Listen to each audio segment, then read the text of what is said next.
Setiap kita tidak akan luput dari persoalan seperti yang dibahas di pertemuan lalu. Dan ingat kuncinya, tidak ada manusia yang hidup yang tidak mengalami persoalan, yang tidak punya masalah. Itu mustahil. Quran surah kedua ayat 155 sampai 157. Allah menegaskan, saya sedikit menyingkat apa yang telah dibahas di pertemuan lalu. Walanabluwannakum bisyai. Setiap yang hidup pasti aku akan uji dengan beragam ujian kehidupan. Perhatikan cara menerjemahkannya. Untuk meningkatkan kualitas hambaku melalui ujian itu. Jadi, posisikan ujian adalah sebagai tes dari Allah yang menjadi fasilitas bagi kita untuk meningkatkan kualitas kehidupan. Itu poinnya. Ragamnya kata Allah bisa banyak. Minal khauf, kadang ada kegelisahan, kekhawatiran akan apapun. Kekhawatiran di rumah tangga, kekhawatiran di pekerjaan, kekhawatiran di kehidupan sosial, dan lain sebagainya. Wal ju', rasa lapar, apapun bentuknya. Wa naqsim minal amwal, harta berkurang. Ada hal-hal yang biasa kita nikmati menjadi tidak kita dapati. Wal anfus, diuji dengan penyakit sampai ada yang menggoncang jiwa, bahkan sebagian kerabat mungkin yang paling dekat dengan kita meninggalkan kita dan wafat. Wathamarat, ada hasil kerja keras yang telah kita titi sekian lama ternyata diambil oleh orang lain. Wabasyiris sabirin, dan berikan kabar gembira. Ternyata desain ujian itu akhirnya kebahagiaan. Jadi kalau kita menjalani semua apa yang Allah ujikan kepada kita itu dengan benar, itu endingnya itu bahagia. Endingnya kebahagiaan, kenyamanan, ketentraman, kedamaian. Jadi desain yang kedua, masalah kehidupan itu disiapkan oleh Allah bukan ingin membuat kehidupan seorang hamba bermasalah, tapi untuk satu, meningkatkan kualitas kehidupannya. Yang kedua, menghadirkan kebahagiaan sejati yang mengiringi aktivitas hidupnya. Untuk logika yang pertama, supaya mudah dipahami, bukankah setiap anak-anak kita yang belajar di sekolah harus melewati ujian sebelum dia lulus? Bukankah ujian itu parameter untuk menguji kenaikan kualitas pengetahuannya? Maka hukum ini, kaidah ini, logika ini tempatkan pula dalam ujian yang Allah berikan kepada kita. Anggaplah kita menjalani aktivitas kehidupan dan memang itu nyata adanya, lalu ada tantangan yang dengan itu akan meningkat keadaan diri kita. Bertambah kesabaran, bertambah mentalitas, semakin keluar air mata, semakin siap kita menghadapi tantangan berikutnya dan sudah tidak ada air mata lagi yang dikeluarkan karena sudah melewati batasnya. Kemudian akhirnya kebahagiaan. Nah, kita baru bicara tentang awal dan tengahnya di pertemuan lalu. Gimana menuju akhir dengan bahagia itu? Memanage satu persoalan yang orang lihat dengan masalah, kita melihatnya sebagai jalan menuju kebahagiaan. Oke, itu cara pertama untuk kita menyikapi terlebih dahulu. Jadi memosisikan persoalan kehidupan apapun bentuknya. Ya. Kadang selalu disebutnya dengan masalah gitu kan. Padahal Allah menyebutnya dengan tes, ujian.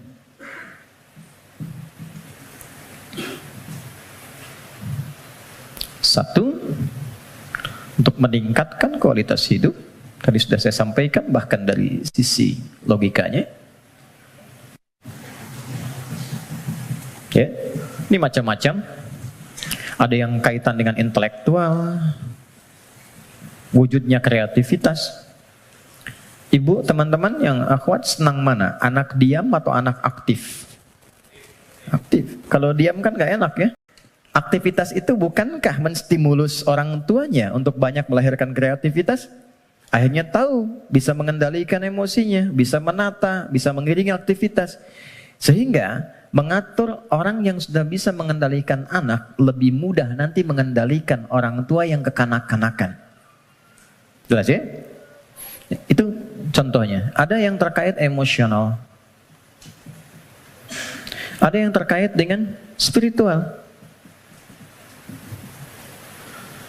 Bukankah kalau ada ujian lewat anak, ayah ibunya yang rajin sholat, berdoa, bahkan puasa, dan sebagainya?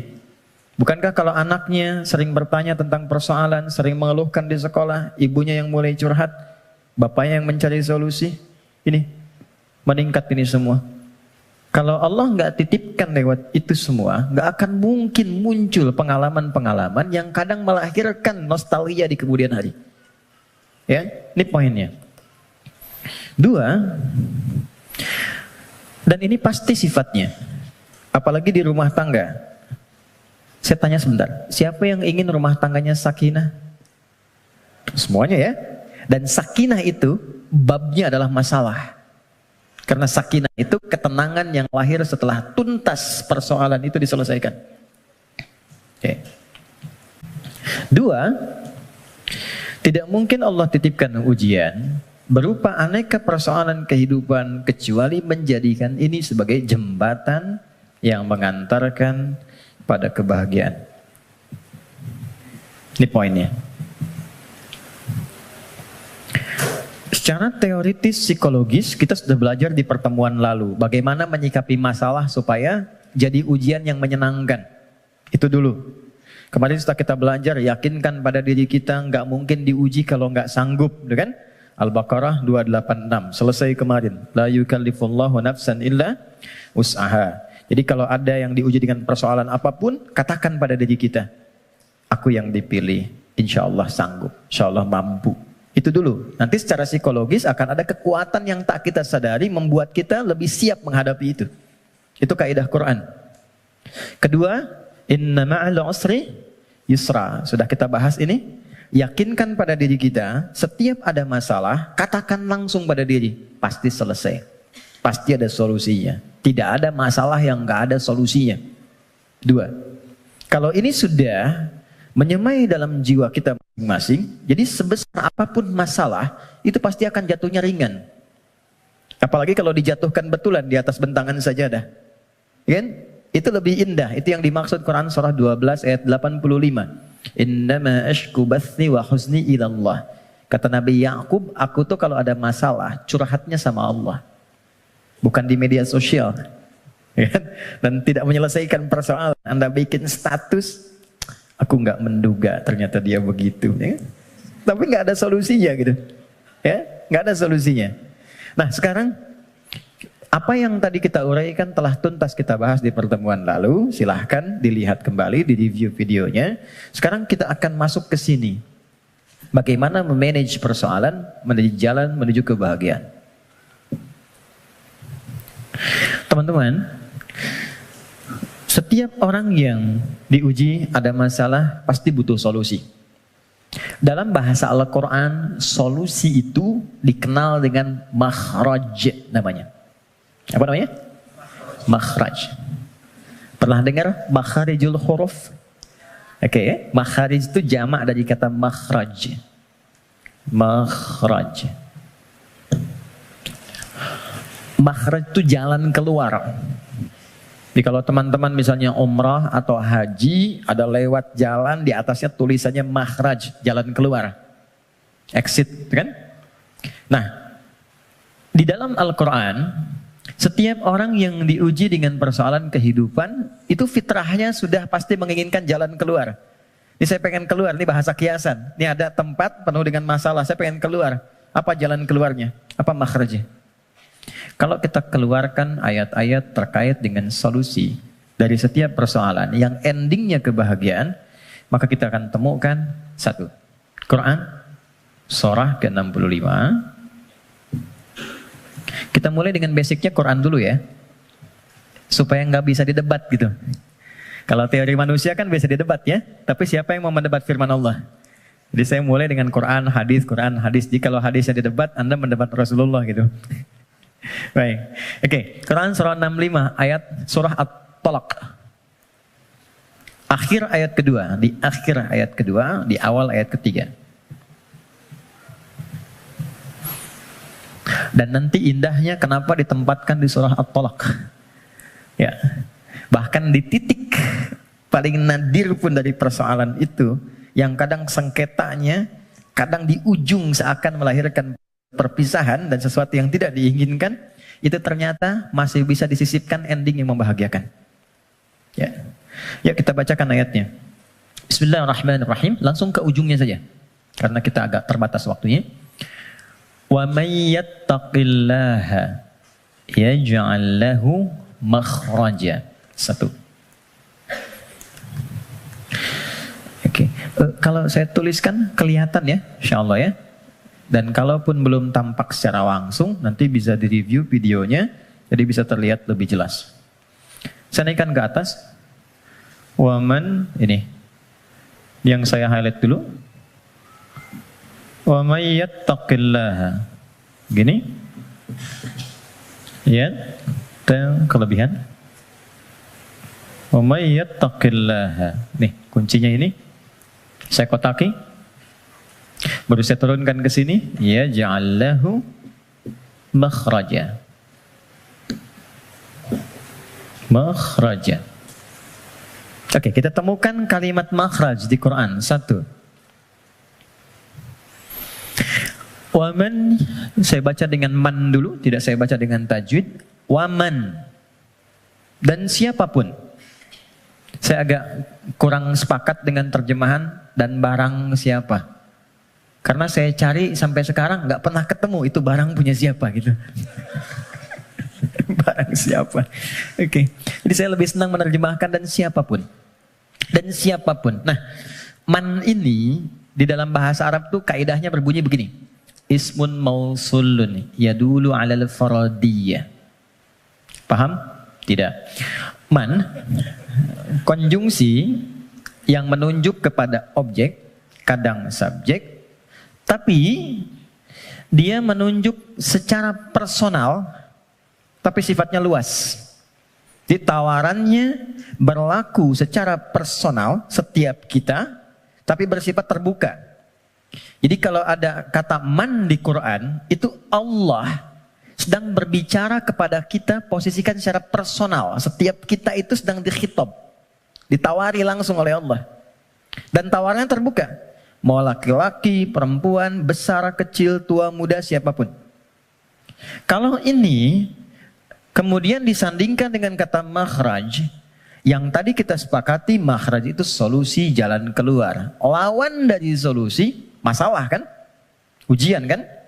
Jadi satu kata man saja sudah memberikan kesan bahwa tidak ada satu pun di antara kita, bahkan saat ini di ruangan ini, yang tidak punya persoalan. Setiap kita. Tuh, wajahnya udah kelihatan tuh. Setiap kita pasti punya masalah. Kan? Apapun jenisnya. Tapi kata Allah, siapapun Anda, ketika mendapati ujian dari persoalan itu, aku sudah siapkan solusinya. Dan kalimatnya menggunakan ja'ala loh. Ja'ala itu nggak main-main, lekat. Jadi seakan Allah ingin katakan begini, setiap aku titipkan ujian untuk meningkatkan kualitas hidupmu, saat yang bersamaan, ini sudah ada solusinya. Jadi berbarengan dengan itu, ada masalah, ada solusi. Ada problem, ada jalan keluar. Tinggal sekarang, cara kita bagaimana menemukan jalan keluar itu bukan hanya merasakan persoalannya. Jadi diberikan persoalan itu untuk mencari lewat itu solusi yang telah Allah sandingkan tadi. Dan cara mencari itu ujungnya adalah ini, kebahagiaan. Apa jembatannya? Kalau jembatan itu di tengah atau di ujung? Selalu di tengah. Ada dua yang terpisahkan, tengahnya jembatan. Di sini persoalan, di sini solusi. Apa jembatannya?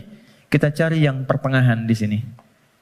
Waman awalnya, yaj'allahu makhraja, ujungnya. Tengah-tengahnya, yattaqillah. Takwa kepada Allah. Allah berikan satu kalimat saja yang bila ini diimplementasikan sempurna, maka endingnya bahagia di setiap situasi yang kita jalani. Takwa. Kalimat yang mudah untuk diucapkan dan butuh tantangan ketika dijalankan. Saya tidak ingin mengatakan sulit, karena nggak ada yang sulit yang Allah berikan. Yang sulit itu manusianya, bukan caranya. Oke, jadi kita sudah dapatkan katanya.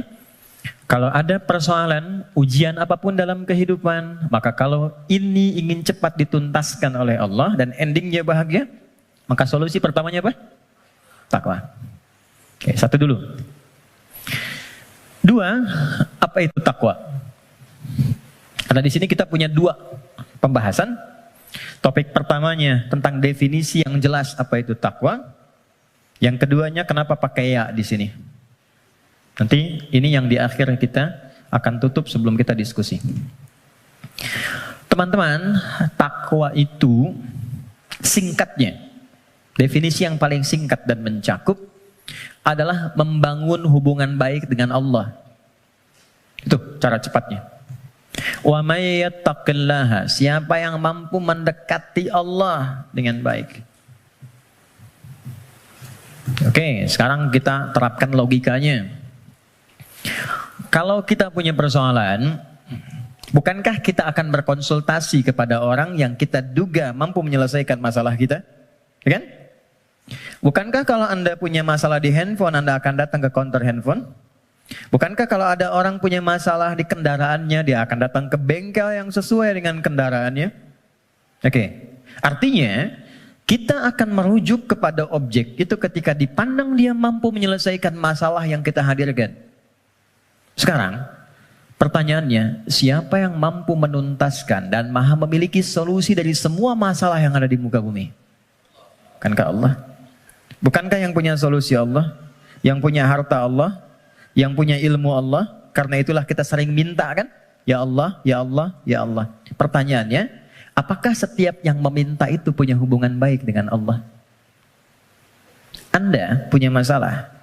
Lalu Anda ingin kontak teman, minta bantuan. Tapi hubungan Anda nggak baik, dikontak nggak temannya? Tapi yang paling aneh, masih dikontak kan? Ya kan? Dan nggak berharap apa-apa gitu. Dan biasanya orang yang tak punya hubungan baik, walaupun dia mengontak, biasanya harapannya kosong. Mau dibantu nggak apa-apa, mau nggak dibantu nambah kesel. Kan nggak punya hubungan baik gitu kan? Oke, nah sekarang problemnya, apakah setiap orang yang minta kepada Allah itu, maaf, punya hubungan baik gak dengan Allah? Karena sifat Allah itu gak mungkin diminta kecuali diberi. Gak mungkin dimohon kecuali dikabul. Itu ada di Quran surah kedua, ayat 186. Paling kiri sebelah bawah di mushaf standar. Wa idza sa'alaka 'ibadi 'anni fa inni qarib ujibu da'watad da'i idza da'an. Itu kalimatnya. Jika ada hambaku Muhammad SAW bertanya kepadamu, berkonsultasi untuk mendekat kepadaku, ingin datang kepada Allah. Biasanya kalau motif hamba datang kepada Allah itu biasanya dua. Satu pengen minta sesuatu, yang kedua mau bertobat. Umumnya begitu. Umumnya. Nah, sebelum datang Allah sudah memahami karena Maha tahu sifatnya. Maka Allah jawab, ujibu da'watad da'i idza da'an. Katakan padanya, nggak usah lelah, aku sudah memahami sebelum dia datang. Wah, itu secara psikologis hebat sekali. Kalau Anda bertanya, Mas Dimas, mana ustadznya? Kok jam 10 belum datang? Iya nih, kayaknya nggak jelas ustadznya datang apa enggak. Dengan jawaban kedua, ustadz sudah dekat, sebentar lagi tiba. Mana yang menenangkan? Jawaban pertama atau kedua? Kedua. Maka Allah mengatakan, sebelum engkau tanya, katakan Muhammad pada mereka SAW, aku dekat. Setelah itu apa? Aku akan kabulkan apapun yang hambaku minta, sepanjang itu maslahat untuknya. Jadi setiap permohonan itu dikabul. Dan jawabannya menggunakan ya. Lalu kembali kepada saya jadi ujibu. Aku akan jawab kapanpun itu yang sesuai dengan kebutuhan dia. Ya, karena sifat doa itu gini. Sifat doa itu mengabulkan apa yang dibutuhkan, bukan memberikan apa yang dimintakan. Karena Allah itu maha pengasih. Gak mungkin Allah ngasih kepada sesuatu yang membahayakan. Ya, kadang kalau memang betul itu maslahat buat Anda, minta, Anda butuh diberi seketika. Tapi kalau sekarang Anda belum siap, mungkin diberikannya 2 tahun, 3 tahun, 4 tahun. Nabi itu minta kiblatnya pindah dari Masjidil Aqsa ke Ka'bah. Kapan dikabulkannya? Setahun 8 bulan. Bayangkan seorang nabi, rasul, manusia terbaik, minta sama Allah, nggak langsung dikabul. Setahun 8 bulan baru dikabulkan. Kenapa? Bukan nabinya, umatnya belum siap. Ya, begitu pindah, dapat komen dari kalangan Yahudi yang ada pada saat itu di Madinah, langsung dislike, share, viral. Nggak ada yang subscribe satupun. Ya, yang ada nanti malah konflik. Jadi begitu sudah siap, sudah paham dengan esensi sholat, sudah mengenal Allah lebih dekat, baru dikabulkan. Kadang-kadang, maaf ya teman-teman, apa yang sekarang kita dapatkan, boleh jadi itu doa sekian bulan, atau bahkan tahun yang pernah dimohonkan dulu. Cuman kadang-kadang, sebagian hamba tidak menyadari itu, karena itu syukurnya telat. Gitu. Ada yang ketiga, ini yang lebih dahsyat. Allah mengganti apa yang diinginkan dengan apa yang dibutuhkan. Seperti pernah saya sampaikan, Anda punya anak, anaknya sakit, konsultasi ke dokter, ini yang terbaik untuknya jeruk. Pulang dari rumah sakit, dia merengek minta apel. Mama, apel, apel, apel. Ini nak, jeruk. Nggak mau apel. Ini jeruk rasa apel. Itu yang terbaik, gitu kan? Oke, kadang-kadang Anda minta motor, dikasihnya mungkin sepeda. Kadang Anda minta mobil A, dikasihnya mobil B. Kadang Anda mengajukan proyek A, dikasihnya proyek B. Yang ini nggak masuk, yang ini dapat. Jadi sifat doa, itu kalau dimohonkan, diberikan. Kalau nggak cocok di dunia, diberikan di akhirat. Itu sudah janji. Karena itu kita masih ada iman akhirat, jadi masih punya harapan. Yang bahaya itu kalau nggak punya keyakinan tentang akhirat, dia nggak punya harapan. Jadi meninggal aja. Kalau kita masih punya harapan, makanya kita belajar ilmu tentang alam kubur, ilmu tentang akhirat, pengetahuan tentang surga neraka. Kenapa? Supaya memunculkan harapan. Ya, sebab kalau ditanya nanti, kalau meninggal kemana, punya jawaban.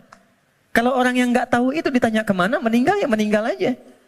Kalau meninggalnya kan sama-sama meninggal. Halo? Ya? Baik. Nah sekarang problemnya adalah, bisa ada orang minta, tapi nggak terkabul gitu.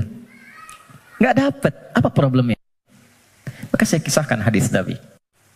Teman-teman, thumma dzakara ar-rajula yutilu safara ash'atha aghbara. Nabi mengisahkan seorang lelaki yang menempuh perjalanan panjang. Safar. Sifat safar, ingat ya, sifat safar itu cepat mengabulkan doa. Jadi kalau teman-teman sedang safar, kalau dari segi jarak tuh di atas 82 km dari segi jarak. Tapi kalau dari waktu tempuh yang merubah zona waktu lah setidaknya. Ya, jadi kalau kita misalnya dari sini mau ke Palembang, Papua, Lampung, safar. Tapi ingat, safarnya menuju tempat yang baik. Ya, ini mau safar ke Makau, safar ke Las Vegas misalnya, itu bukan safar namanya. Memang jalan jauh tapi bukan dalam konteks yang dibenarkan. Nah, orang yang menempuh perjalanan jauh dalam rangka kebaikan, apalagi diniatkan ibadah, maka berpotensi mengabulkan doa di setiap titian perjalanannya. Maka alih-alih banyak foto dan bikin status, saran saya, isi dulu dengan doa. Isi dulu dengan doa. Dua, yamuddu yadaihi ilas sama, dia mengangkat tangannya ke langit gini. Saya tidak bermaksud mengajarkan, hanya share saja. Biasanya begini yang mudah untuk dilakukan. Kalau Anda angkat telapak begini, ada garis kan ya? Ada garis ya? Nah, yang paling mudah itu begini, satukan garisnya. Ini, lalu di sini letakkannya. Nanti ada babnya, semakin tinggi dan luas permohonan, biasanya semakin diangkat, semakin terbuka. Seperti doa istisqa, minta hujan. Doa istisqa itu begini. Nanti ada di khutbah Jumat, misalnya khatib begini. Ya, sebetulnya tidak diatur secara spesifik, yang penting ngangkat. Tapi umumnya riwayat mengatakan ngangkat dekat ke dada. Saya yang praktekkan begini. Nah, singkatnya, hadis sahih mengatakan, orang yang mengangkat tangan dengan berdoa, itu lebih cepat intinya dikabulkan dibandingkan dengan yang diam. Innallaha hayyun karimun. Allah itu maha mulia dan sangat merasa malu kalau seorang hamba mengangkat tangannya tidak dikabulkan doanya. Itu jawaban dari Nabi kepada seorang sahabat yang bertanya, ya Rasulullah, kalau ada seorang hamba mengangkat tangan dan memohon kepada Allah, apakah dikabulkan?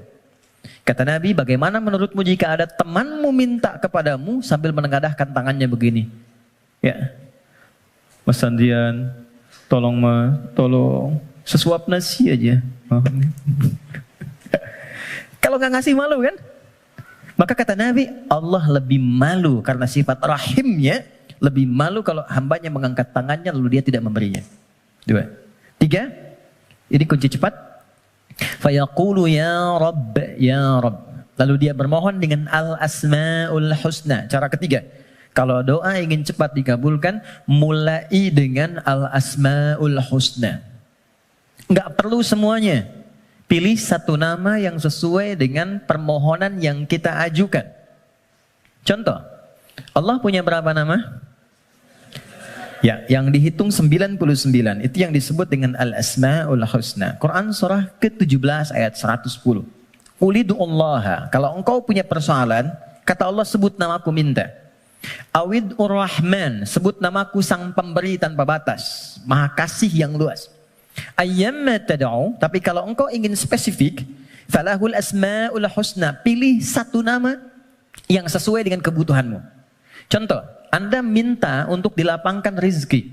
Sebut ya Allah, Allahnya dulu. Allah. Ya Razzaq. Ya Allah, ya Razzaq. Ya Allah sang pemberi rizki. Anda belajar atau anak Anda belajar, ingin diberikan keluasan ilmu. Ya Allah, ya Alim. Pilih salah satu.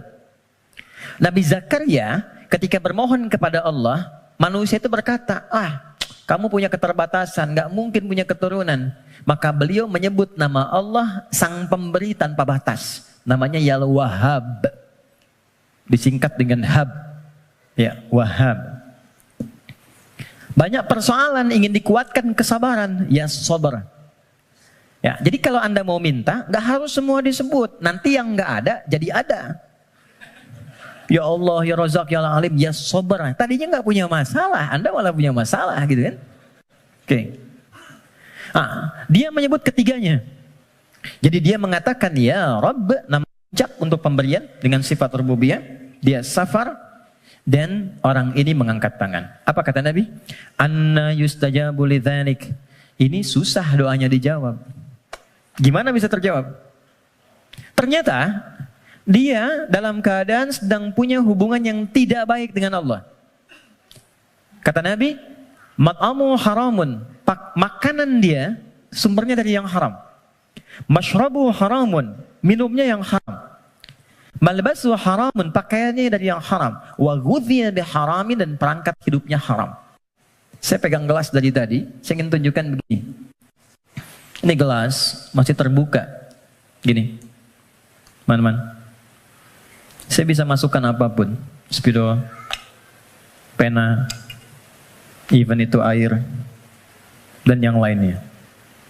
Tapi kalau mulai itu tersekat begini, apa yang bisa dimasukkan? Kalau sekatnya masih tipis, mungkin masih bisa ditembus.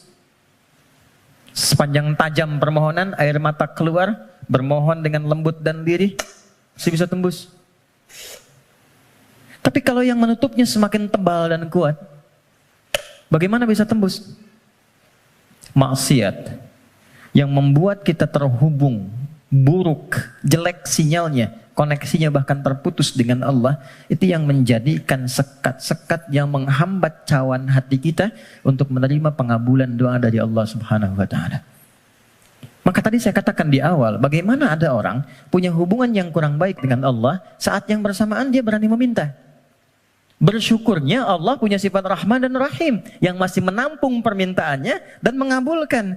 Cuman hamba itu yang harus membuka sekatnya dulu supaya pengabulan itu bisa masuk ke dalam dirinya. Jadi sifat Rahman Allah menjadikan doanya tetap dikabul. Cuman mental. Itu maksudnya. Ya Allah Maha Adil, tetap memenuhi janji, diminta diberikan, cuman terpental. Karena apa? Sekatnya belum dibuka. Nah, untuk membuka sekat itu dan dibangun kembali hubungan baik, itu yang disebut dengan takwa namanya. Ya. Bagaimana Anda bisa meminta khusyuk berdoa? Saya kadang-kadang suka mau senyum sendiri. Ada orang berdoa, tapi gerah juga. minta khusyuk, tapi dia membawa perangkat haram dalam dirinya. Gambar-gambar yang tak pantas, video-video koleksi yang buruk masuk di handphonenya. Kok bisa masuk sakunya saat yang bersamaan dia sholat? Kok bisa? Nggak malu sama Allah. Kan kita mengetahui Allah maha mendalami segala hal. Allah maha mengawasi. Lalu ada orang mengumpulkan hal yang haram, bahkan dalam handphonenya, dia masukkan ke sakunya, dan dia masih senang menunaikan sholat. Dan merasa nyaman dengan itu. Apalagi dengan keadaan sadar, dia hasilkan perangkat dirinya, pakaian dari cara yang tidak benar, kemudian juga perangkat dari cara yang tidak benar, kemudian dia diuji dengan persoalan yang Allah ingin bimbing dia untuk mendapatkan jalan keluar yang baik, tapi dia menggunakan itu dan dengan perasaan bangga dia bermohon kepada Allah. Tapi sekali lagi, karena Allah itu Rahman, sayang, kasih, maka persoalan sebesar apapun yang dirasakan dan bagaimana bentuknya, demi Allah saya katakan, pada akhirnya itu adalah jalan menuju kebahagiaan. Kalau bukan jalan kita menemukan kembali harapan cerah untuk terhubung dengan Allah yang membuka kebahagiaan sejati berikutnya, atau memang itulah titik pertemuan dari semua keinginan yang akan dikabulkan. Nah sekarang bagaimana mewujudkan takwa itu?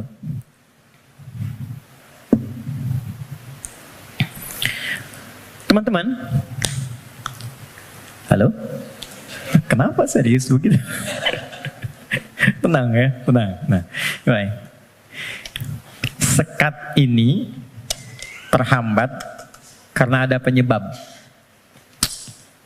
Penyebabnya yang paling pokok nafsu. Nafsu. Nanti itu yang diprovokasi oleh setan untuk mengeluarkan bisikan-bisikan yang buruk. Nafsu itu setidaknya disebutkan dalam Al-Quran kurang lebih sebanyak 115 kali. 115 kali. Oke. Nah, jadi kita harus mencari kata takwa dalam Quran yang disandingkan dengan nafsu. Kata takwa itu dengan semua derivasinya disebutkan dalam Al-Quran 240 kali. Dan yang bersanding dengan nafsu itu 115 kali. Masya Allah. Tadi masih ingat? Siapa yang menggerakkan nafsu manusia untuk berbuat keburukan? Setan kan? Setan disebutkan 88 kali dalam Al-Quran. Saya ulang. Siapa yang menggerakkan nafsu manusia untuk berbuat keburukan? Kok begitu sekali melihatnya? Setan disebutkan sebanyak 88 kali dalam Al-Quran. Saat yang bersamaan, kita pun diberikan oleh Allah itu perangkat takwa. Lawan dari nafsu. Quran surah 91 ayat 7 sampai 10. Wa nafsin wa ma sawwaha fa'alhamaha fujuraha wa taqwaha. Yang fujur itu nama lain dari nafsu. Takwa itu bagian ya tertentu dari tubuh kita sebagai gambaran nilai kebaikan. Nah, yang mensupport takwa itu malaikat. Pernah nggak merasakan begini? Ketika azan berkumandang, Allahu Akbar, cepat sudah azan, siap-siap. Pernah merasakan itu? Nah, itu yang bisikan malaikat. Pernah nggak ada bisikan begini? Ketika misalnya melakukan satu perbuatan atau terfikir untuk berbuat yang tidak benar, ingin berdusta pada pasangan, hati kecilnya mengatakan jangan lakukan, itu nggak benar. Pernah ada begitu? Itu bisikan malaikat. Teman-teman, malaikat disebutkan dalam Al-Quran sebanyak 88 kali.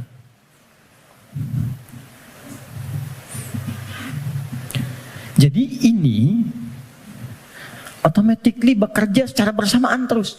Jadi kita baru bangun tidur aja, udah ada pengaruh begitu.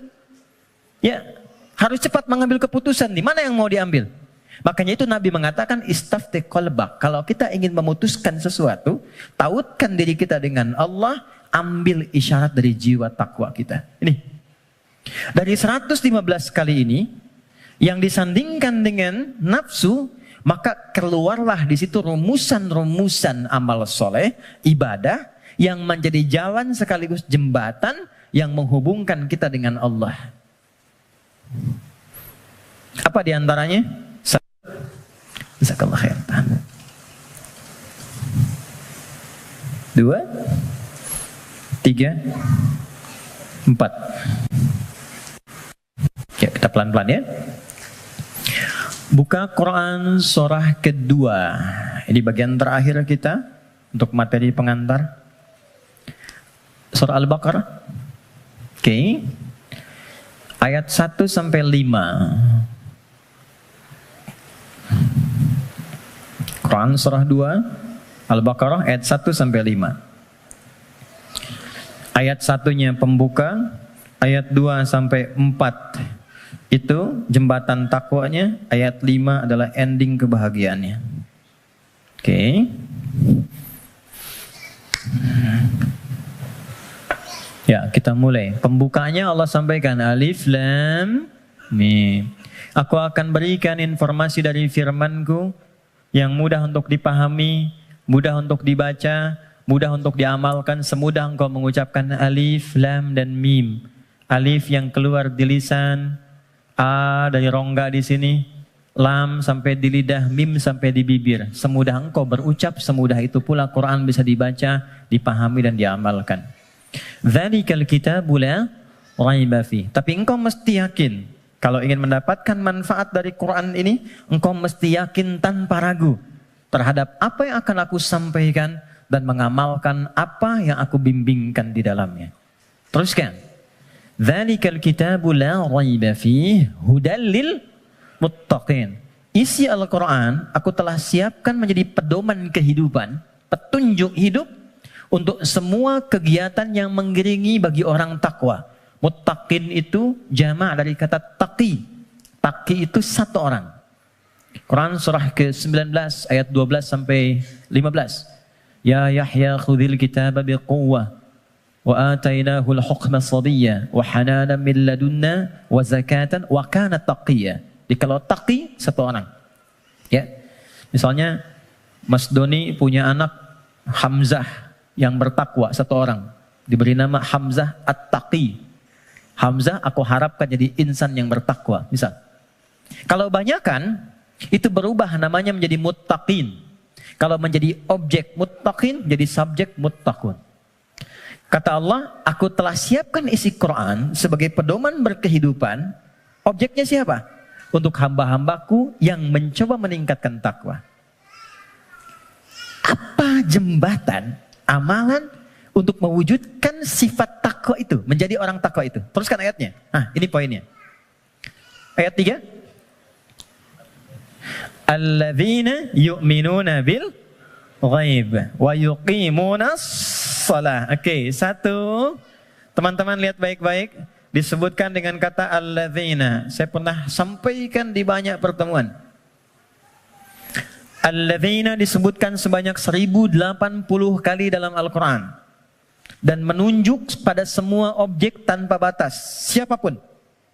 Bedanya dengan man, kalau man itu sifatnya personal tapi terbuka. Kalau alladzina sifatnya komunal dan terbuka kepada semua langsung tanpa kecuali. Seakan Allah ingin mengatakan, hei kalian ingin jadi orang takwa, aku buka kepada siapapun. Aku tidak batasi untuk si fulan. Takwa itu bukan definisi untuk ustaz saja. Untuk kiai, habib semata, tidak. Siapapun. Ya, Anda mau profesi A, profesi B, sepanjang Anda manusia, Anda bisa menjadi kalangan orang takwa. Saking kasihnya Allah, semua diberi kesempatan yang sama. Tanpa beda. Syarat pertama, kata Allah, alladzina yu'minuna bil ghaib. Orang takwa itu cirinya, dia berusaha meningkatkan imannya. Kalau di terjemahan teman-teman lihat beriman kan? Tapi kalau kita lihat dari karakter gramatikal bahasa Arabnya, pakai ya di situ bentuknya jama'un, yu'minun, ya itu bentuknya kalau kita tarik ke dalam bahasa Inggris misalnya bentuk present, continuous, and future. Ada progresif, kontinuitas. Jadi kalau kita menemukan satu kata ada ya-nya, artinya di situ ada usaha terus meningkatkan sampai kapanpun. Alladzina yu'minuna, orang takwa itu, dia bukan sekedar beriman. Kalau sekedar beriman, baru beriman amanu namanya. Amanu itu baru beriman.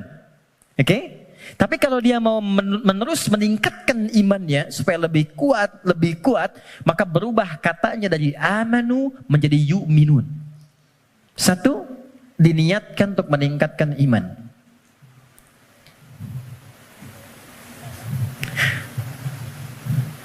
Ilustrasinya begini. Tadi subuh jam berapa? 4 lewat berapa? 4 lewat 8. Ada lagi yang lain? 4 lewat 5, 46, 48. Kita ambil 48 ya.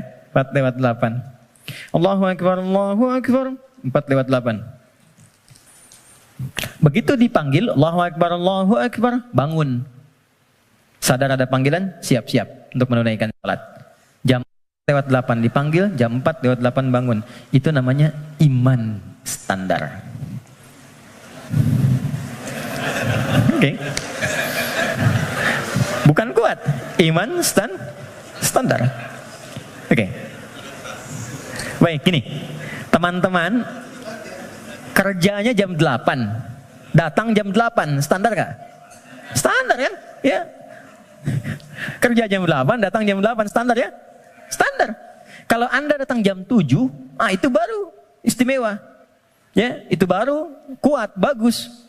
Dipanggil jam 4 lewat 8, Anda siap-siap dari jam 3.30.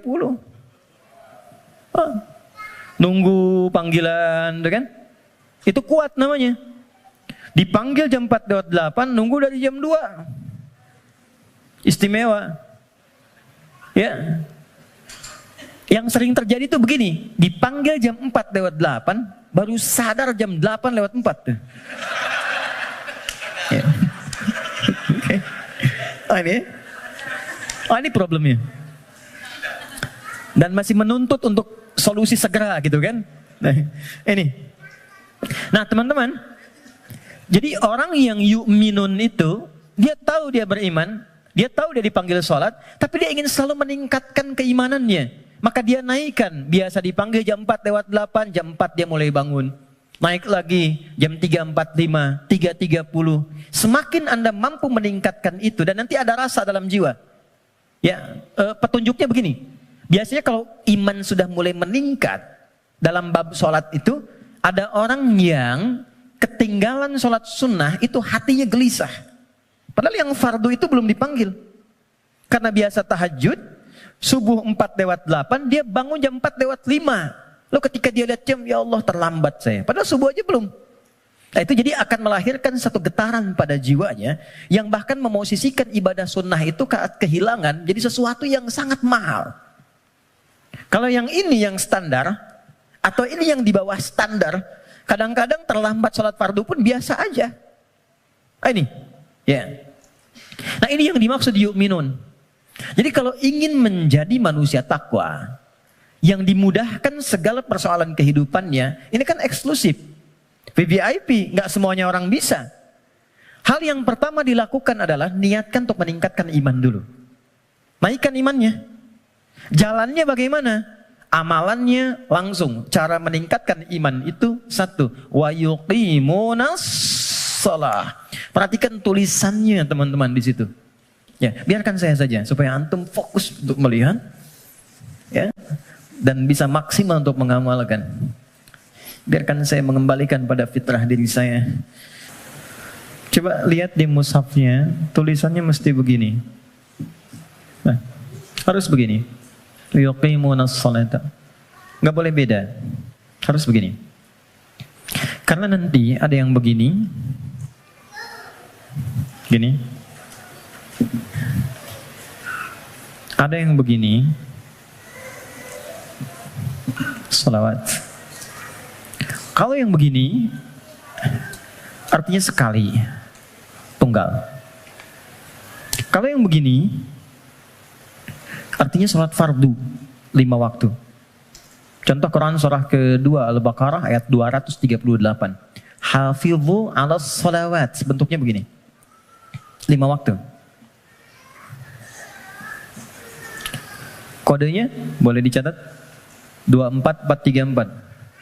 Yang 5 waktu 24434. 2 sholat subuh, 4 sholat zuhur, 4 sholat asar, 3 sholat maghrib, 4 sholat isya. Ini. Tapi kalau yang begini, itu melampaui yang fardu. Melampaui yang fardu. Melampaui yang fardu bukan tambah bilangan fardu. Kalau gitu nanti besok subuh dari biasanya 2 jadi 4. Tidak. 2. Melampaui yang fardu artinya menambah dengan yang sunnah. Loh, Anda kan pengen masuk kelas VIP. Kalau kelas tribun biasa kan bayarnya biasa. Nontonnya kan biasa. Ya kan? Tapi kan permintaannya pengen yang spesial. Kalau pengen spesial, ibadahnya pun harus selaras dong. Harus adil, harus sama, harus spesial juga. Makanya tingkatkan dari sekedar yang fardu. Kalau kita ingin membangun jembatan takwa mulai saat ini, maka coba sekarang keluarkan menu-menu sholat sunnah apa saja yang bisa dilakukan. Jangan terlalu ekstrim dulu. Yang penting tahu dulu. Misal, yang siang ada apa saja? Kita mau masuk sholat zuhur misalnya. Sebelum zuhur itu ada sholat sunnah. Ada 4 rakaat. Bisa dibagi 2 rakaat, 2 rakaat. Kalau nggak sempat waktunya untuk 4, bisa 2. Hadis Ibnu Umar. Sebelum asar ada 4 rakaat. Rahimallahu imra'an shalla qabla al-'asri arba'an. Misal salat mutlak. Malam misalnya ada tahajud. Kita ingin coba bangun tahajud. Nggak usah yang tinggi-tinggi dulu. 2 rakaat aja dulu. Ya, 2 rakaat untuk melatih kenyamanan hati dan fisik kita. Jangan dipaksakan dulu. Malam ini 11, besoknya berhenti. Ya. Dan nggak usah panjang-panjang dulu. Saya selalu mengatakan kalau pengen tahajud dimulai, maka mulai dengan 2 rakaat tahajud, 1 witir. Ya, dan gunakan surah paling favorit yang bisa kita ucapkan, kita bisa bacakan. 3 kul kan? Dari wajahnya tuh kelihatan. Rakaat pertama, qul a'udzu birabbil falaq, al-falaq. Ya kan? Antum kan nggak jauh dari Al-Asr, An-Nasr, Al-Kautsar, Al-Falaq, An-Nas, Al-Ikhlas. Pada ikhlas semua tuh. An-Nas. Tutup witir dengan 1 rakaat, Al-Ikhlas. Ikhlas, man. Saking ikhlasnya cuma 1 gitu ya. Oke.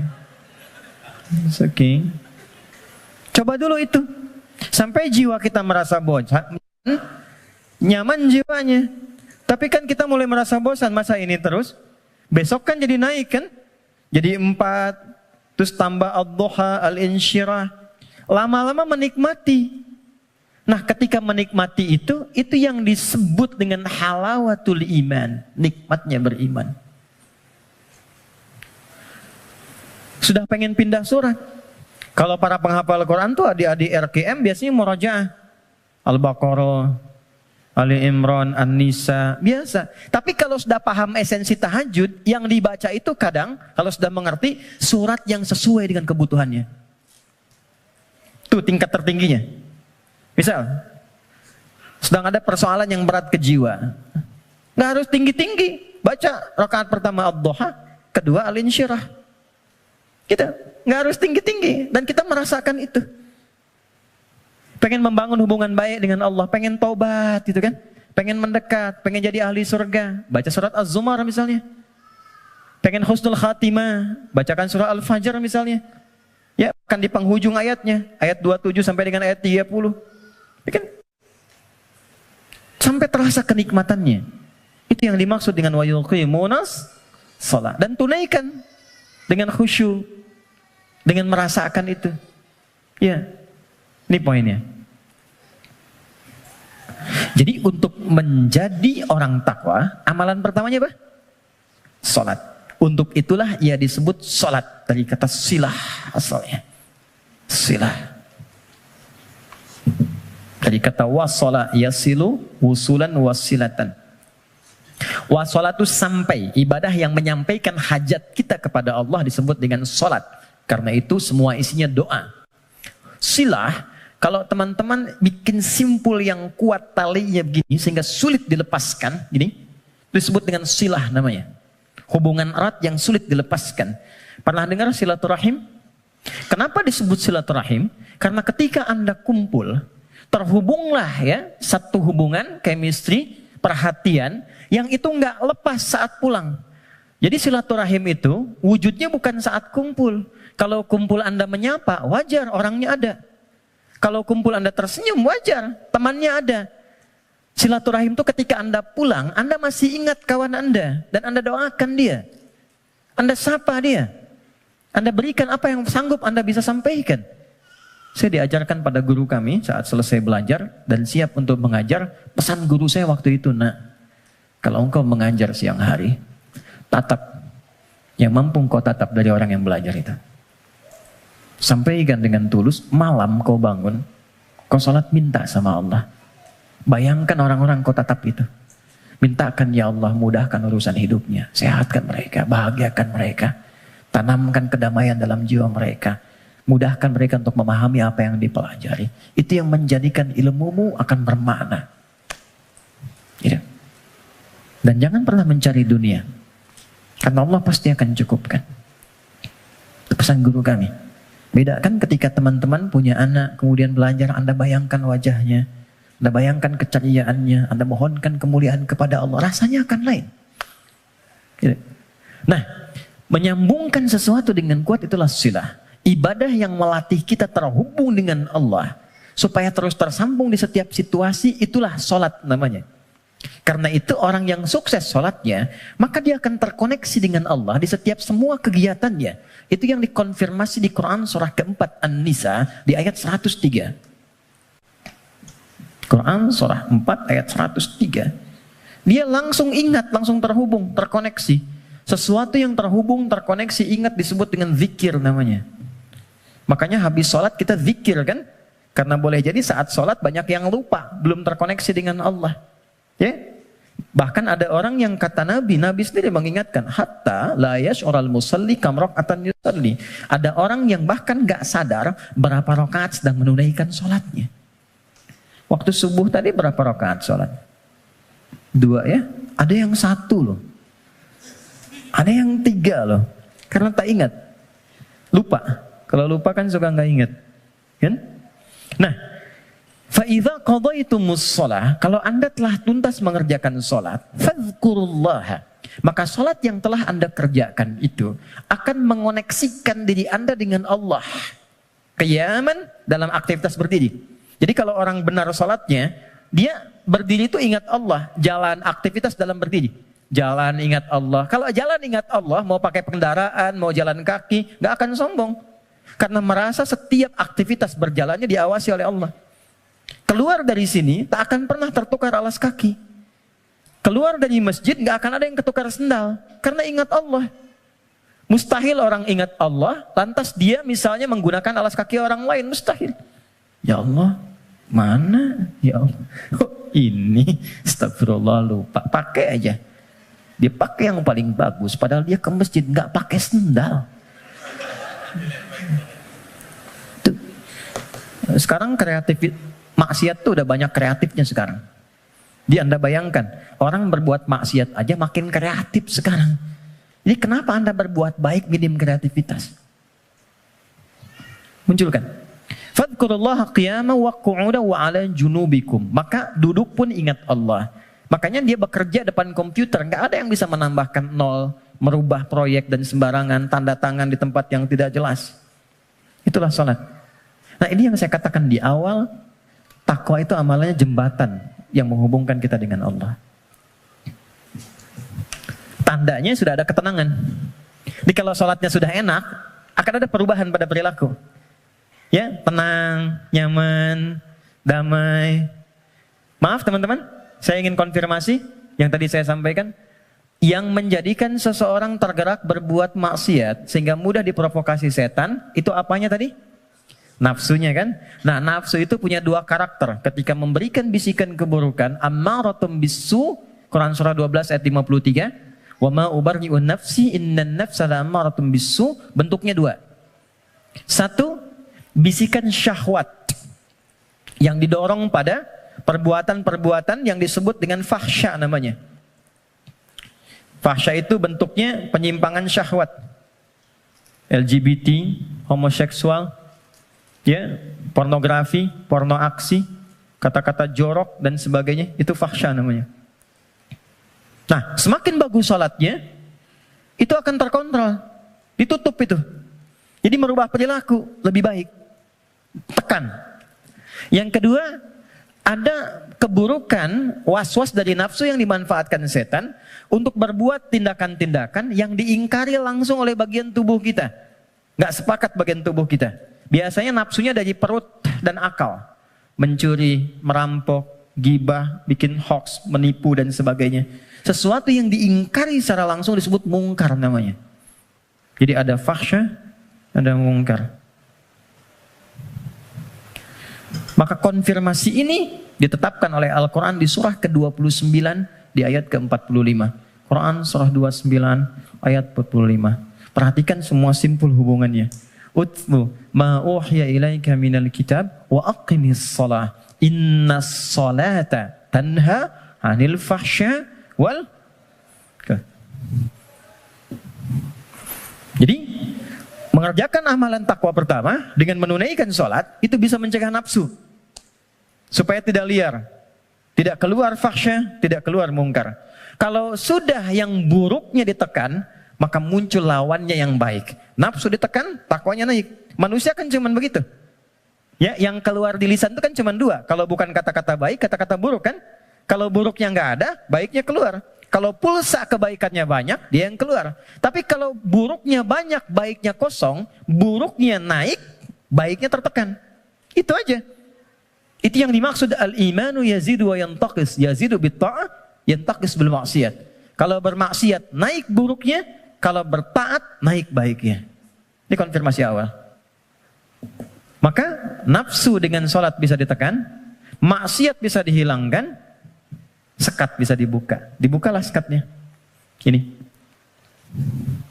Pelan-pelan. Maka demi Allah saya katakan ya, sejahat-jahatnya kejahatan yang pernah diperbuat oleh penjahat. Sejahat-jahatnya kejahatan yang pernah diperbuat oleh penjahat.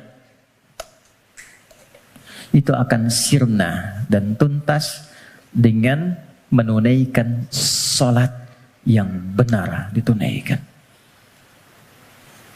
Karena itu hal pertama yang dilakukan oleh orang-orang yang ingin membuka lembaran hidupnya dan dia bangun hubungan baik. Demi Allah saya katakan, sholat.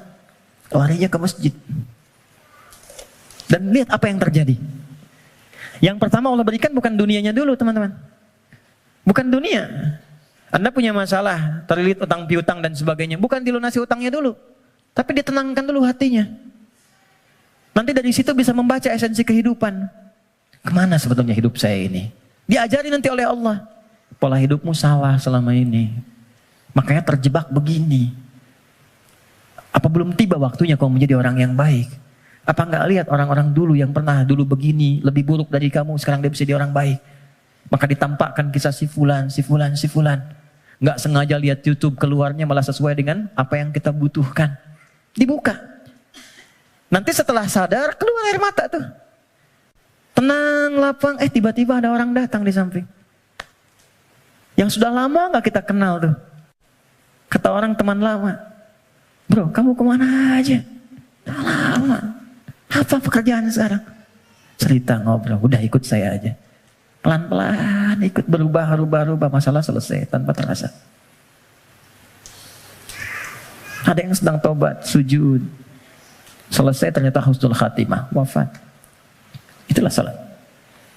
Jadi yang pertama yang Allah berikan lewat ibadah salat itu untuk membahagiakan dulu. Kebahagiaan yang dirasakan setelah tuntas mengurai satu persoalan, itu disebut falah namanya. Falah, karena itulah panggilan sholat disandingkan dengan panggilan falah. Dengarkan suara muazzin yang nyaring berkumandang itu. Hayya 'alas shalah. Setelah itu apa? Hayya 'alal falah. Itu kalau kita memahami makna falah dengan pendekatan ini, demi Allah saya katakan, tidak ada yang paling indah kecuali kebahagiaan ketika mendengar suara muazzin itu. Itu yang menjadikan sahabat Ali bin Abi Thalib sudah gemetar ketika mendengar suara adzan. Allahu Akbar, Allahu Akbar. Sudah nangis beliau. Saking ingatnya kasih sayang Allah. Tiba panggilan yang saat didengar oleh gunung. Kalau paham gunung itu mengerti bisa hancur saking merasakan nikmatnya dari Allah. Karena saat itu ada amalan yang kalau dosa bisa diampuni, permintaan dikabulkan, masalah diselesaikan. Sholat. Kalau paham dengan ini, gak ada orang meninggalkan sholat. Yang ada pengen sholat terus. Pengen sholat, pengen sholat, pengen sholat. Oke, satu. Saya cepat ya, supaya kita agak waktu untuk diskusi. Dua, wa mimma razaqnahum yunfiqun. Sekarang ada cara takwa menggunakan harta. Saya berhenti 8 menit lagi. Kalau sholat kan nggak bayar ya. Di MRBJ bayar? Nggak ya? Oke, gratis kan? Artinya semua orang bisa melakukan itu. Jadi nggak ada yang bisa ngeles. Ya? Karena nggak ada perangkat lain yang menyertai. Kedua, harta. Harta. Jadi ada skema lewat ibadah fisik berupa sholat. Yang kedua ada skema takwa lewat harta.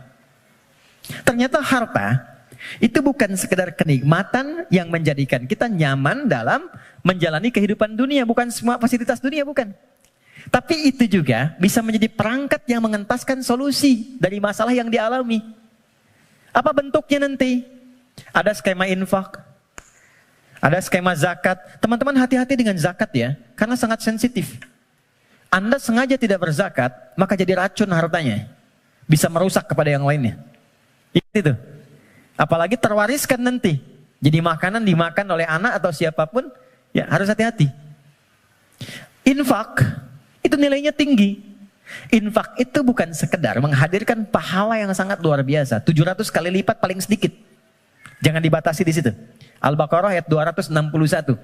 Ya, masalul ladzina yunfiquna amwalahum fi sabilillahi kamathali habbatin ambatat sab'a sanabil. 1 jadi 7. Fi kulli sumbulatin mi'atu habbah kali 100. 1 kali 7 kali 100, 700 kali lipat. Itu maksudnya pahala ya. Pahala, bukan perkalian feedback ke kita, bukan. Jangan bayangkan begini, kalau saya infak 1.000, balik 700.000. Bukan begitu cara memahaminya. Itu nggak tepat. Yang dimaksud, Anda mendapatkan 700 kali lipat pahala di akhirat nanti. Jarak 1 ke 2-nya 500 tahun. 2 ke 3 500 tahun. Itu di akhirat. Di dunianya dapat apa? Nah, di dunia itu pancaran keberkahan. Di antara pancaran keberkahannya ada 2. 1, memberikan tambahan barakah kepada Anda yang nilainya lebih daripada apa yang Anda berikan. Minimal 10 kali lipat. Misal, dijaga dari sakit yang kalau berobat nilainya sekian. Dijaga dari musibah yang kalau dialami keluarnya mesti sekian. Itu. Yang kedua, ini yang paling menarik. Infak dengan harta itu kalau diniatkan sesuai dengan keinginan yang kita mohonkan pada Allah, itu bisa mengentaskan persoalan yang sedang dialami. Itulah wasilah tawassul dengan harta. Rumusnya Quran surah ke-5 ayat 35. Saya pakai Quran, jadi nggak bisa dibantah. Ya ayyuhalladzina amanu taqullah. Hai orang-orang beriman, tingkatkan takwamu kepada Allah, wabtaghu ilaihil wasilah, dan cari wasilah dalam rangka menunaikan takwa itu. Apa wasilah diantaranya? Bisa menggunakan harta. Harta. Yuk, saya kisahkan dengan singkat, cepat sekali. Kalau mau infak, coba yang pertama, ini nasihat saya dari Quran. Orang pertama yang kita tuju kalau ingin berikan infak, orang tua. Siapa? Orang tua. Berikan yang terbaik yang mampu kita persembahkan. Itu ada di Quran surah kedua ayat 215. Yas'alunaka madza yunfiqun. Mereka banyak berkonsultasi bertanya pada Muhammad apa yang harus diberikan kalau pengen infak. Dijawab oleh Quran dengan 2 jawaban. Qul ma anfaqtum min khair. Katakan kalau ingin infak, kaidah pertama yang terbaik.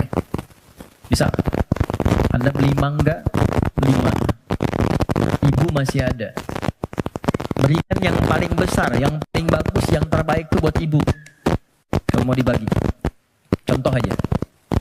Kemudian lil walidain. Urutannya kalau ingin diberikan 1 yang pertama orang tua. Belakangnya nanti ada 4 lagi. 5 golongan utama. Wal aqrabin, kerabat terdekat. Wal yatama, orang-orang yatim. Wal masakin, orang-orang miskin. Wabnis sabil, orang yang kesulitan di perjalanan. Tapi yang pertama orang tua. Jadi teman-teman, kalau orang tua masih hidup, apa yang bisa dipersembahkan walau tidak diminta. Sedang ada masalah misalnya kan, mohon kebaikan pada Allah, bikin makanan datang pada orang tua, minta doanya. Ini sederhana tapi dalam, minta doanya. Ada kitab namanya Al-Adabul Mufrad karya Al-Imam Al-Bukhari. Dikisahkan seorang berkonsultasi pada Ibnu Abbas radhiyallahu taala anhuma, pengen taubat, dosanya banyak. Apa jawab Ibnu Abbas? Ibu masih ada nggak? Ada katanya. Udah, pulang aja, berbakti pada ibumu. Sayangi ibumu, buat beliau merasa senang terus. Tanya lagi orang ini, kenapa mesti ibu? Kata Ibnu Abbas, saya tidak pernah mendapati di Quran dan keterangan Nabi yang terbaik dari bakti kepada ibu untuk mengentaskan semua masalahmu.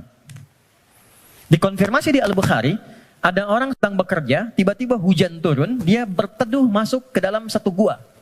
Tiba-tiba menggelinding satu batu besar. Ini kisahnya viral. Nutup mulut guanya. Dari 3 orang ini sepakat, kita berdoa sama Allah karena udah gak mampu dorong. Minta sama Allah, tawasul lewat amal. Dengan amal itu kita mohon supaya dibebaskan dari sini. Amalnya yang dimintakan. Maka sepakat ketiganya memohon. Di antara ketiganya itu, ada orang yang bercurhat demikian, ya Allah, Engkau maha tahu sebelum aku sampaikan. Aku punya ibu ya Allah, yang Engkau maha mengetahuinya. Dan aku bekerja. Tidak pernah aku pulang ke rumah sebelum aku berikan dan aku siapkan susu untuk menu malam ibuku. Dan tidak pernah aku tidur sebelum aku minumkan sendiri susu itu di mulut ibuku. Satu kali, begitu beliau pulang, ibunya sudah tertidur. Maka, beliau tetap membuat susu, dipegang itu susunya sampai ibunya bangun. Dan ibunya sudah sepuh, jadi nggak sadar kalau anaknya itu sudah lama datang, sudah lama nunggu dan berdiri. Ibunya belum merasa tidur, bangun, saya minumkanlah susu itu kepada ibunda tercinta, tanpa pernah cerita sedikit pun bahwa aku sudah berdiri lama di samping beliau. Diminumkan, baru tidur. Ya Allah, jika memang ini menjadi wasilah dari amalku yang bisa menjadikan kami terbebas dari kungkungan batu ini, mohon bebaskan kami dari kungkungan batu ini. Demi Allah, begitu didorong sedikit, keluarlah. Menggelinding. Dan ibu nggak ada batasnya. Cari. Termasuk saya sekarang gitu. Saya kalau mau belajar tuh saya niatkan, ya Allah, untuk memuliakan ibu. Masih hidup. Dan mohon pahala diakhirkan pada ayah untuk menerangi di alam kuburnya. Dan selalu bertambah kebaikan-kebaikan itu. Tambah. Satu. Jadi infak. Ya. Coba usahakan ya. Dan gak usah terlalu pengen dilihat dunia. Keluar jam 3, setengah 4. Lihat yang nyapu. Yang lagi dorong makanan tuh. Yang dari semalaman bekerja. Pernah gak teman-teman kalau keluar gitu? Kadang-kadang ada yang dorong sampingnya masih murojaah. Ada yang masih sholat. Saya sering nangis tuh lihat, ya Allah. Ini orang udah banyak praktek, kita banyak ceramah. Ya, lu datang. Kita cuma sampaikan nitip ya, itu baru lihat aja sudah nangis. Ya Allah, terima kasih Pak. Ya Allah, mudah-mudahan Bapak rezekinya lancar ya Pak. Sehat ya Pak. Mudah-mudahan semua keluarganya baik-baik ya Pak. Itu ya Allah. Memberi sedikit tapi dapatnya banyak gitu. Itu berharga banget. Yang terakhir Quran. Walladzina yu'minuna bima unzila ilaika wa ma unzila min qablik. Nah, dekati dengan Quran. Ya, saya lihat banyak anak-anak tuh ya. Dekatkan dengan Quran. Walaupun anak-anak yang belajar Qurannya, antum akan dapat berkahnya. Akan dapat kenyamanannya, ketenangannya. Coba tuh, yang di RKM tuh, ya, yang meluangkan waktu dan sebagainya. Memang awalnya lelah, capek, tapi ketika nggak ada libur, ada yang hilang tuh. Nanti ada kenyamanan, ketenangan, kebahagiaan, apalagi pas wisuda dan sebagainya. Tapi yang paling ingin saya sampaikan, ini sudah nyata. Kalau Quran sudah ada di lingkungan kehidupan, maka rumahnya jadi cahaya, ketenangan akan datang. Saya pernah diminta kedutaan Saudi 2018 untuk menjadi Amirul Hajj. Berangkat, mimpin rombongan. Saya kira siapa hampir 500 orang. 2/3-nya anak-anak kecil penghafal Quran. Ternyata yang digendong bapaknya, ibunya, temannya, gurunya. Yang hafal Quran anaknya, bapak ibu yang nabung bertahun-tahun, puluhan tahun, nggak keluar itu dan kuota nggak dapat, itu berkahnya lewat anaknya. Ada di Jakarta itu di Kemang, disebut nama lah. Ada Fitra namanya. Orang mengatakan terbatas. Bicara lambat, pergerakan, nggak bisa jalan, ya normal begitu. Tapi dia menghafal Quran. Setoran. An-Naba berapa ayat? Yang paling menarik, Allah titipkan. Dapat hadiah umrah. Berangkat dengan ibunya. Ibu udah nabung, dah segala rupa, gak punya biaya. Demi Allah, sampai di Madinah, sampai di Mekah, dari sejak Madinah sampai tawaf di Ka'bah itu di Mekah, ibunya gendong anaknya. Padahal sudah kami kirimkan santri dan juga mutawif untuk gendong itu. Ibunya nolak, enggak. Bu, ibu kan yang mengandungnya, udah bawa dia. Kenapa sekarang masih digendong juga? Justru saya bersyukur kepada Allah dengan adanya fitrah ini. Dialah yang telah membawa saya ke sini. Maka biarkan saya menggendongnya sebagai syukur saya kepada Allah. Ya. Jadi jangan melihat anak Anda punya kekurangan. Gak ada, anak itu semua istimewa. Jangan lihat fisiknya. Jangan lihat perilakunya. Ada keistimewaan yang Allah titipkan di dalamnya. Boleh jadi keberkahan itu di anak Anda. Solusi itu di anak Anda. Bukankah Anda kadang punya masalah lihat anak jadi tenang lagi? Pulang dari kantor lihat anak merajaah, anak menunggu, anak memanggil, Anda ceria lagi. Dekatkan mereka dengan Quran. Gak ada yang paling indah kecuali Anda pulang dari pekerjaan. Dibuka. Anak Anda yang 4-5 tahun tiba-tiba mengatakan, amma yatasa'adun anin naba'il azim. Anda lihat dari belakang. Demi Allah, kecuali Anda mengejarnya. Nunggu di belakang. Anda peluk dia. Dan keluar air mata itu. Gak ada yang paling indah. Dan itu mahal. Apalagi ketika anak Anda telepon, Papa. Dia gak bisa berkata-kata. Kenapa nak?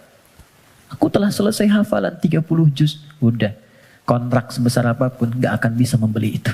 Jatuh Anda sujud. Kharru sujada. Sujud. Takwa itu simple. Takwa itu sederhana.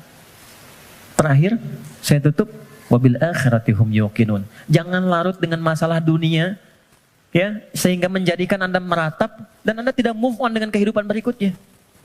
Ini sebentar, bukan cuma Anda yang punya masalah. Orang lain punya masalah juga. Apakah kebahagiaan yang banyak di masa lalu menjadikan Anda lupa dan habis dengan kesulitan yang hanya sekejap di masa kini? Ada masalah baru 5 menit, Anda hidup udah 50 tahun. Anda lupa dengan kebahagiaan 50 tahun, sehingga habis dengan masalah yang 5 menit. Ingat, kita akan pulang. Kata Allah, bil akhirati hum yuqinun. Ya, yakin dengan akhirat, kalau nggak dapat di sini, di akhirat pasti diberikan. Maka ayat kelimanya, orang yang mampu menerjemahkan takwa dengan kiat-kiat tadi, ulaika ala hudam mir rabbihim wa ulaika humul muflihun. Maka ia akan selalu lekat dengan petunjuk dan lindungan Allah dan kebahagiaan melekat dalam titian kehidupannya. Maka kita teruskan kembalikan dan kita akhiri dengan Quran surah ke-65 di akhir ayat kedua, di awal ayat ketiga yang sudah dibalik tadi di belakang. Yang kita katakan, wa may yattaqillaha yaj'al lahu makhraja. Semakin takwa ditingkatkan, salat naik, infak bertambah, kepada orang tua baik, Quran ditambah, sehari 1 ayat jadi 10 ayat, 1 halaman, 1 juz, yakin dengan akhirat, yaj'al lahu makhraja. Terakhir, wa yarzuqhu min haitsu la yahtasib. Bahkan nanti pada titik tertinggi, rizki pun Allah antarkan tanpa sulit dia mencarinya. Sekejap datang. Saya tutup. Wa may yattaqillaha yaj'al lahu min amrihi yusra. Kalau sudah semakin tinggi takwanya, maka diringankan semua ujian hidupnya. Bukan gak punya masalah. Ingat, bukan gak punya masalah. Tapi setiap akan dialami, diringankan dulu sehingga dia merasa seakan tak ada masalah. Padahal dia menghadapi hal yang sama. Ada 2 orang berhadapan dengan persoalan yang sama. Yang satu nggak ada masalah, yang satu merasa sulit. Kenapa? Karena yang satu sudah mendapatkan keringanan dari Allah Subhanahu wa Ta'ala.